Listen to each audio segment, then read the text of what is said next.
കടൽ മണൽ ഖനനത്തിനെതിരെ സംസ്ഥാന വ്യാപകമായി ആചരിക്കുന്ന തീരദേശ ഹർത്താൽ പുരോഗമിക്കുന്നു. മത്സ്യത്തൊഴിലാളി കോർഡിനേഷൻ കമ്മിറ്റിയുടെ നേതൃത്വത്തിലാണ് ഹർത്താൽ.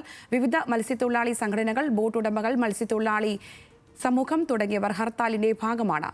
വിവരങ്ങളുമായി പൂന്തുറയിൽ നിന്ന് ബിനിലീല സാബു, കൊല്ലത്ത് നിന്ന് ഷമീർ അബ്ദുൾ, കൊച്ചിയിൽ നിന്ന് സഹിൻ ആന്റണി എന്നിവർ ചേരുന്നുണ്ട്. ആദ്യം സഹിനിലേക്കാണ് പോകുന്നത്. സഹിൻ, ഇന്ന് നമ്മുടെ തീരദേശമാകെ ഹർത്താൽ ആചരിക്കുകയാണ്. തീരദേശം ഒന്നാകെ പ്രവർത്തനരഹിതമായിരിക്കുന്ന സാഹചര്യം, വിവിധ ആവശ്യങ്ങൾ അവർ മുൻപോട്ട് വയ്ക്കുന്നുണ്ട്.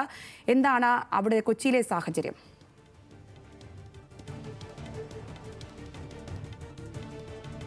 രാവിലെ 9 മണിയോടുകൂടിയാണ് കൊച്ചിയിൽ പ്രതിഷേധ സമരങ്ങൾ ആരംഭിക്കുന്നത്. കൊച്ചിയെ സംബന്ധിച്ചിടത്തോളം മത്സ്യത്തൊഴിലാളികൾ ഏറെയുള്ള ഒരു മേഖല കൂടിയാണ്. ഇന്ന് രാവിലെ മുതൽ തന്നെ മത്സ്യമേഖല പൂർണ്ണമായും സ്തംഭിച്ചു കിടക്കുന്നു എന്നുള്ളതാണ് കൊച്ചിയിൽ നിന്നും എടുത്തു പറയേണ്ടത്. പ്രത്യേകിച്ചും കാളമുക്ക്, മുനമ്പം, വൈപ്പിൻ, ചെറായി തുടങ്ങിയ ഇടങ്ങളിലെല്ലാം തന്നെ മത്സ്യത്തൊഴിലാളികൾ ഇന്ന് മത്സ്യബന്ധനത്തിന് ഇറങ്ങിയിട്ടില്ല. മാത്രമല്ല ചെറുവള്ളങ്ങളും ഒപ്പം തന്നെ തീരദേശങ്ങൾ കൂടാതെ നമ്മുടെ തോടുകളിലുമെല്ലാം മത്സ്യബന്ധനം നടത്തുന്ന തൊഴിലാളികൾ ആരും തന്നെ ഇന്ന് ഇത്തരത്തിൽ മത്സ്യബന്ധനത്തിന് ഇറങ്ങിയിട്ടില്ല. മത്സ്യവില്പന കേന്ദ്രങ്ങളുമെല്ലാം അടച്ചിട്ടിരിക്കുകയാണ്. പീലിംഗ് ഷെഡുകളെല്ലാം അടച്ചിട്ടിരിക്കുകയാണ്. 24 മണിക്കൂറാണ് മത്സ്യത്തൊഴിലാളികളുടെ ഈ സമരം നീണ്ടു നിൽക്കുന്നത്. കടൽ മണൽ ഖനനവുമായി ബന്ധപ്പെട്ടുകൊണ്ട് ഏറെ പ്രതിഷേധ മത്സ്യത്തൊഴിലാളികൾക്കിടയിലുണ്ട്. അത്തരത്തിലൊരു ഖനനം നടന്നാൽ സ്വാഭാവികമായും കടലിലെ മത്സ്യസമ്പത്ത് ഇല്ലാതെയാകുമെന്നുള്ള ഒരു പ്രതിഷേധം തന്നെയാണ് തൊഴിലാളികൾക്കുള്ളത്.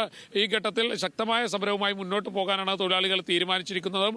രാവിലെ 9 മണിയോടുകൂടി കാളമുക്കലും ഒപ്പം തന്നെ മുനമ്പത്തും പ്രതിഷേധ സമരങ്ങൾ ആരംഭിക്കും. തൊഴിലാളികൾ അവരുടെ വള്ളങ്ങളെല്ലാം തന്നെ നീറ്റിൽ ഇറക്കിക്കൊണ്ടായിരിക്കും ഈ സമരം നടത്തുക. ഇന്ന് ഉച്ചവരെ സമരം നീണ്ടു നിൽക്കുമെന്നാണ് മനസ്സിലാക്കാൻ കഴിയുന്നത്. തീരദേശ മേഖല ആകെ സ്തംഭിച്ചിരിക്കുന്നു. കാരണം മത്സ്യത്തൊഴിലാളികളെ സംബന്ധിച്ചിടത്തോളം വലിയ ദുരിതത്തിലാണ് അവർ കഴിഞ്ഞ ഏതാനും നാളുകളായി കടന്നുപോയിക്കൊണ്ടിരിക്കുന്നത്. ഇതിനിടയിൽ തന്നെയാണ് കടൽമണൽ ഖനനത്തിന് വേണ്ടിയുള്ള അനുമതിയും കേന്ദ്ര സർക്കാർ നൽകിയിരിക്കുന്നത്.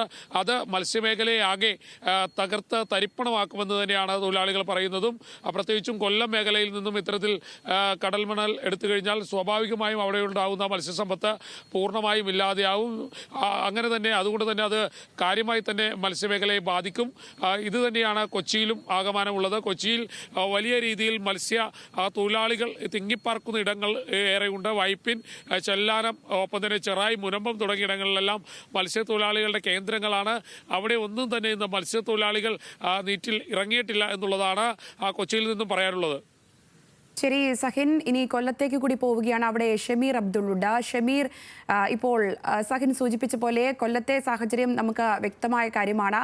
അവിടുത്തെ സമരത്തിന്റെ അന്തരീക്ഷം എന്താണ്? 9 മണിയോടുകൂടി വിവിധ പ്രതിഷേധ സമരങ്ങൾ വിവിധയിടങ്ങളിൽ ഉണ്ടാകുമെന്ന് മനസ്സിലാക്കുന്നു. കൊല്ലത്തെ ഇപ്പോഴത്തെ സാഹചര്യം എന്താണ്?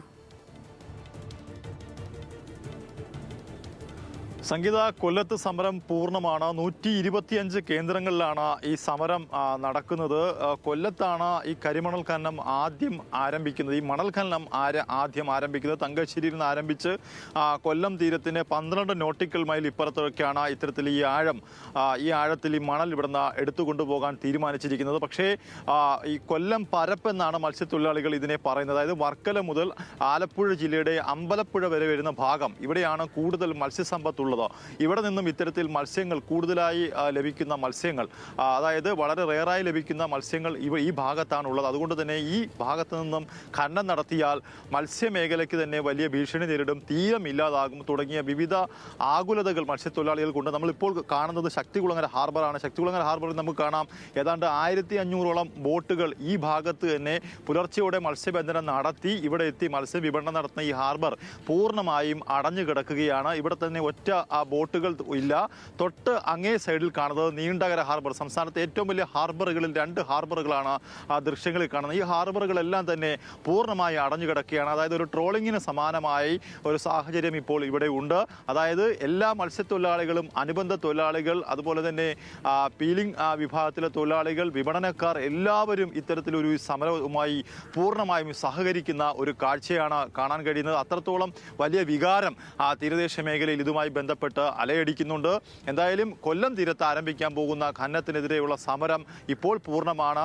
ഇനി 9 മണിക്ക് ശേഷം വിവിധ മത്സ്യത്തൊഴിലാളി സംഘടനകളുടെ നേതൃത്വത്തിൽ വലിയ പ്രതിഷേധം ഈ ഹാർബറുകളിൽ നടക്കും. അത് ശക്തികുളങ്ങര ഹാർബറിൽ നടക്കും. അതുപോലെ കൊല്ലത്തെ പ്രധാനപ്പെട്ട ഹാർബറുകളായ പരമ്പരാഗത ഹാർബറുകളായ വാടി, മൂതാക്കര, അതുപോലെ തന്നെ ജോനാഗാപുരം തുടങ്ങിയ ഹാർബറുകളിലൊക്കെ തന്നെ നടക്കും.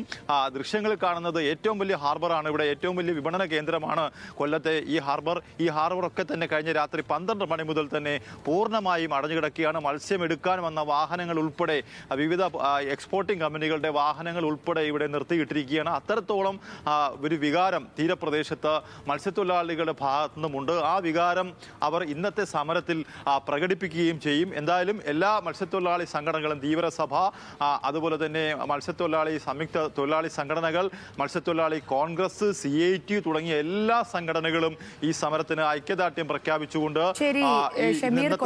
ശക്തമായ സമരമാണ് മത്സ്യത്തൊഴിലാളികൾ മുൻപോട്ട് വെക്കുന്നത്. തിരുവനന്തപുരത്തേക്കും കൂടി പോവുകയാണ്. അവിടെ നിന്ന് പൂന്തുറയിൽ നിന്ന് ബിനിൽ സാബുവുണ്ട്. ബിനിൽ, ഈ പറഞ്ഞതുപോലെ കൊല്ലത്ത് ശക്തമായ സമരം തന്നെയാണ് മുന്നോട്ടേക്ക് വെക്കുന്നത്. തിരുവനന്തപുരത്തെ സാഹചര്യം എത്തരത്തിലാണ്?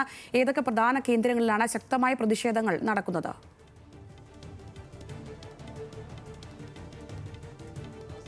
ഇന്നലെ അർദ്ധരാത്രിക്കാണ് ഈ ഹർത്താൽ. തീരദേശ മേഖലയും പൂർണ്ണമായും സ്തംഭിച്ചിരിക്കുകയാണ്. എല്ലാ മത്സ്യത്തൊഴിലാളി സംഘടനകളും ഇന്ന് കടലിൽ പോയിട്ടില്ല, മത്സ്യബന്ധനത്തിന് പോയിട്ടില്ല. രാവിലെ തിരുവനന്തപുരത്ത് നോക്കിയാൽ വിഴിഞ്ഞം, പൂവാർ, അതോടൊപ്പം പെരുമാതുറയൊക്കെയാണ് പ്രധാനപ്പെട്ട ഹാർബറുകൾ.